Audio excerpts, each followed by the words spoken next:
របៀបបង្កើត account OKX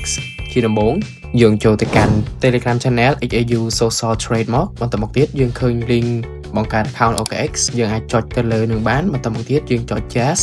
ហើយវានឹងនាំយើងមកកាន់ browser មួយដែលធ្វើការបង្កើត OKX បន្តមកទៀតយើង scroll ចុះមកក្រោមមកហើយយើងនឹងឃើញ country ជា Cambodia ត្រូវហើយយើងចុចសញ្ញាគ្រីសហើយចុច create មកបន្តមកទៀតកន្លែងនេះផងដែរយើងអាចដាក់ជាមួយនឹង email address របស់យើងមក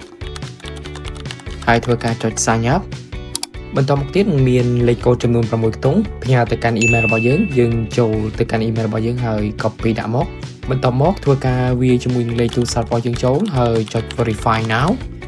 នឹងមានលេខកូដ6ខ្ទង់ផ្ញើទៅកាន់លេខទូរស័ព្ទរបស់យើងដូចគ្នាយើង copy ហើយដាក់ចូលមកហើយបន្តមកទៀតយើងធ្វើការចុច create ចំណុចនេះគឺជាចំណុចសំខាន់នៃការបង្កើត password គឺសម្រាប់ password ត្រូវមានចាប់ពី8ទៅ32តួឡើងទៅហើយក្នុងនោះគឺត្រូវមានអក្សរតូចអក្សរធំហើយនឹងលេខហើយនឹង special character ឬក៏សញ្ញាពិសេសនឹងឯងធ្វើការកំណត់រួចហើយចុច continue complete នៅទុកផង Yes បន្តមកទៀតយើងធ្វើការ download app OKX មកតាមរយៈ Play Store ក៏បានឬក៏ App Store ក៏បានយើងចូលទៅកាន់ app OKX បន្តមកចុច login ហើយវាជាមួយនឹង Gmail ដែលយើងបានចុះឈ្មោះអំបញ្ញនេះហើយចុច next បន្តមកទៀតវាជាមួយ password ដែលយើងបានបង្កើតអំបញ្ញនេះហើយចុច login បន្តមកធ្វើការ verify ថាយើងមិនមែន bot តែគ្រាន់តែ scroll ហើយនឹងចំកន្លែងឲ្យត្រឹមត្រូវមកហើយធ្វើការរងចាំជាមួយនឹងលេខ OTP code ចំនួន6ខ្ទង់ដែលបានផ្ញើទៅកាន់លេខទូរស័ព្ទរបស់យើងបន្តមកទៀតយើងធ្វើការ copy ហើយ paste យកចូលមក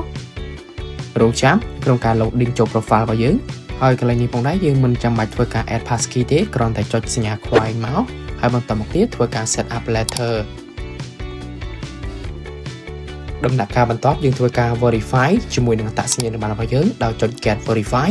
បន្តមកទៀតចុច verify now ហើយធ្វើការជ្រើសជាមួយនឹងប្រទេសរបស់យើងគឺ Cambodia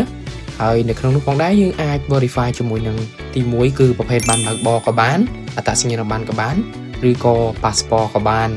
តែអ្វីដែលខ្ញុំ recommend នោះគឺការ verify ជាមួយនឹងអត្តសញ្ញាណប័ណ្ណគឺជ្រើសរើសយកទី2ហើយចុច next ចុច start verification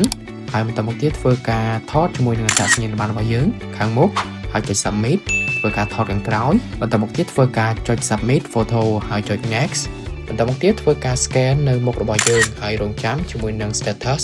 នៅក្នុងការ review របស់យើងបន្តមកទៀតយើងធ្វើការរងចាំនៅក្នុងការ verify ពីក្រុមហ៊ុនដោយមាន email បញ្ជាក់ពីក្រុមហ៊ុនផ្ញើមកកាន់យើងប្រសិនបើ status ជោគជ័យវានឹងចេញបែបនេះការបង្កើត OKX របស់អ្នកបានជោគជ័យ